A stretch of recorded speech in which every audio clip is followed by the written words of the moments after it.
Well, you can bet that Madonna will get back on the horse, both literally and figuratively. But even as tough as she is, this latest string of setbacks has to be pushing even Madonna's limits. The question is, will she rebound in true Madonna fashion? Joining me tonight in Hollywood, June Sarpong, British TV personality and founder of politicsandthecity.com. In New York, it's Lisa Bloom, an anchor for the Legal Network In Session. And as we just heard, the past few months really have been tough for Madonna. Of course, starting out with that very public divorce, her heartbreaking adoption rejection in Malawi, and now, of course, she's nursing these injuries after falling off a horse.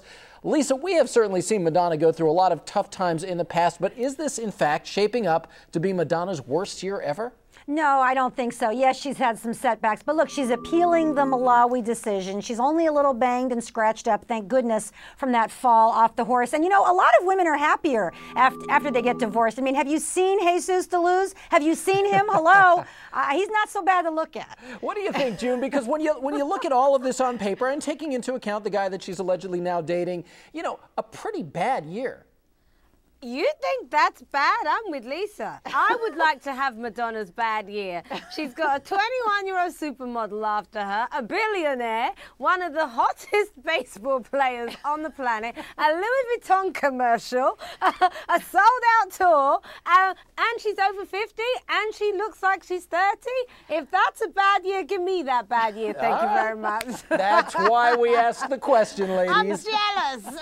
But you know, I was thinking about this after the story broke about her falling off the horse out in the Hamptons over the weekend. Only Madonna could have controversy swirling around a fall from a horse.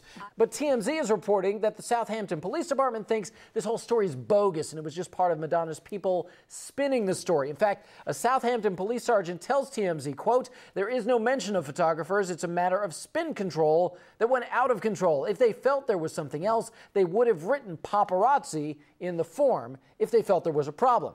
Lisa, do you have any idea why Madonna's rep would possibly give a statement blaming the incident on the paparazzi if that is not what happened?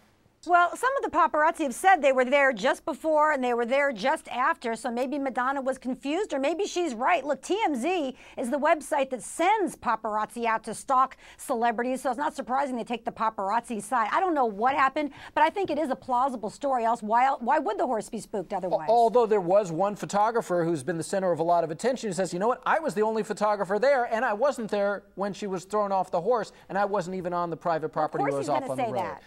Madonna, though, you know, just looking back on this tough year, it also involves what really was a pretty shocking adoption rejection of that little girl from Malawi. New right now, Lisa, as you mentioned, a new date has been set for Madonna's appeal. A panel of 3 judges convening on May 4th. They're going to then decide if Madonna should be allowed to move forward and adopt Mercy, the little girl.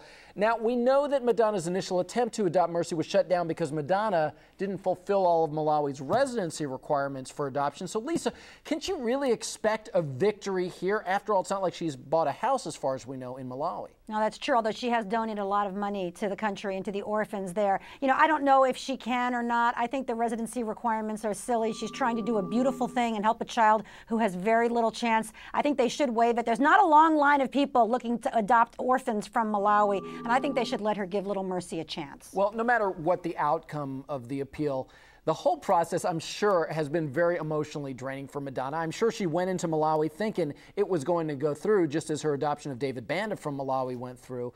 Madonna is somebody who has always stirred the pot. In the past 25 years, it's what she does, and has never really gotten a whole lot of sympathy along the way, especially lately. A lot of controversy over the adoption. June, what do you think? Given everything she's been through, do you see that tide turning? No, I don't think Madonna is someone that does warrant sympathy. Also, I don't think she's someone that particularly wants it. She's a strong woman and she wears that strength on her sleeve. You know, that's what she is. That's what we know Madonna for. I think what this year maybe will be for her, even though in my opinion it's been quite good by normal standards, maybe bad by Madonna's standards, but by normal standards it's been pretty all right. I think what it will be for her is a period of growth. You know, she's really into her Kabbalah now. And also I think the divorce with Guy will have made her look at a lot of things. So I think she's probably learned a lot. And having these children, more children, has definitely softened her somewhat. And on the positive side of the balance sheet there, her album went #1 last year. Her tour grossed around $200 million. Yeah. So, Lisa, is it easy to understand why there may not be a lot of sympathy for Madonna? Yeah, she's richer than God. She doesn't care what we think of her. A lot of women admire her. I'm among them. She does what she thinks is right. She has a great time. And did I mention Jesus Deleuze? I mean, you did, and we can end it there. June Sarpong, Lisa Bloom. Thanks, guys.